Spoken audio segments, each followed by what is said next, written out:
D7, D flat, then outline.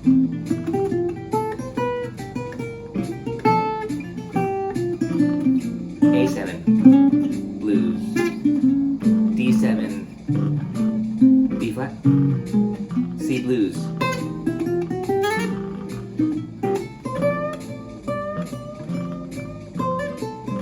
C blues,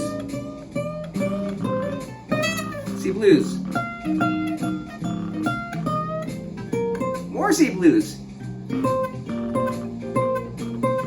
F major. Gotta follow those changes. A minor, D7, G7. So I'm simplifying. C blues, why not? We're in the key of C, that's why that works. Maybe C minor. More C minor. Maybe C major. 2 5s. Turn around.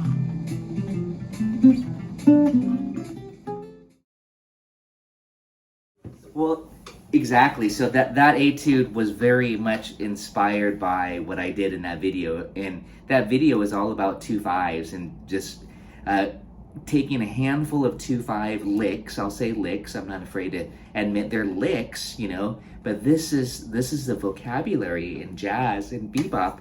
You have to learn these licks. So what I call this is force feeding. You have to force feed them in.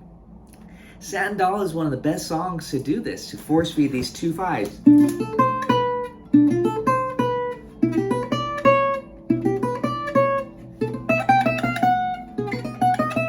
Learn one lick. This lick is the lick. It's just a simple arpeggio. Yeah, be able to force feed that through the whole song, that 2 5. That's a 2 5 implied. And then you could get fancy and reverse it. Or this. Triplets and all that stuff. It's still the same lick. Well, not note for note, but the same concept. And that's what's important, is that you can have variation of the same lick. Then you're going to be just kind of navigating through these songs like a bebop master.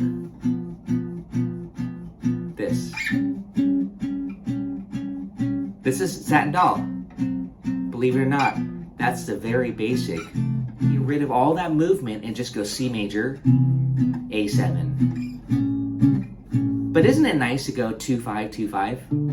2 5 2 5. Okay, so check it out here. Again, on the chart, you'll see 2 5 2 5. We're in the key of C. It starts on the 2, then it goes to the 5. G7. So D minor 7. I'm doing 3-note shapes. G7. D minor 7. G7. So first of all, one thing that you could do is just simplify that and go D minor 7, G7. This works really well for soloing, is to stretch it out. So instead of going 2 5 2 5, you just go 2 5. And then you scoot it up a whole step and go, and I'm definitely not thinking that for soloing. I am simplifying my thought process. Feels like it allows me some freedom by thinking that elongated version.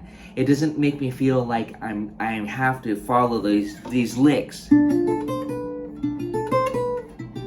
These 2 5 licks. I'm not bound by it. I could just sing 2, you know, get bluesy. This is for single note soloing, especially. For comping still, it's easy to just do this. I'm just doing 2-note shapes.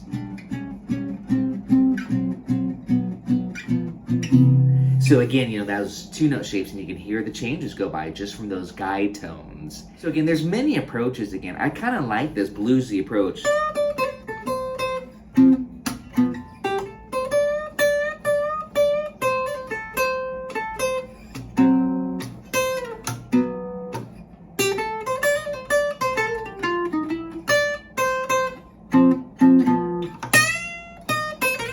Yeah, okay, a little blues licks here.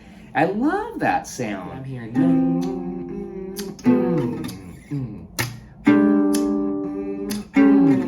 You know, I'm hearing the elongated version of these 2 5s. I'm not hearing an old school swing player like Django Reinhardt might just do something like this.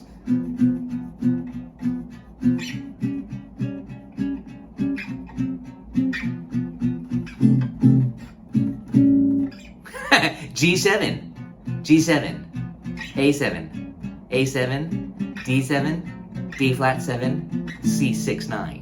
So there I only played the dominants. I only played G7 for 2 bars, and that's very much in that swing style. Ooh, G7.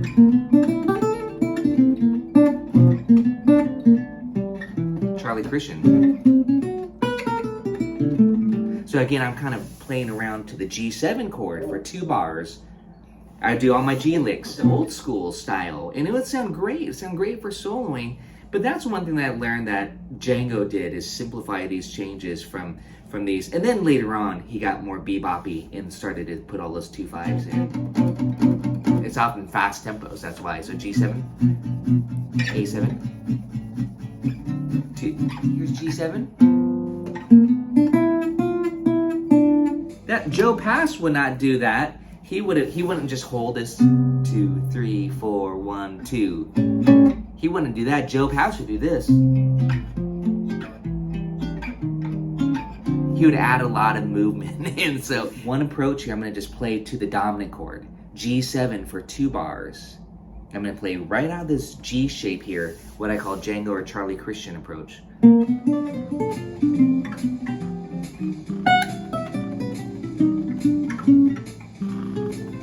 I couldn't resist. 2 5s. C7, F major, D7, G7, A7. Okay, are you ready? Let's try some scales. Dorian, Dorian,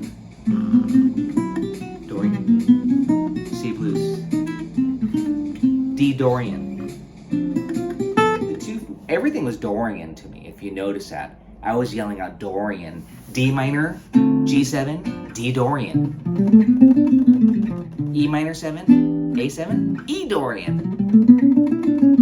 A minor 7, D7, that's A Dorian. A flat minor, D Dorian. C major, C major.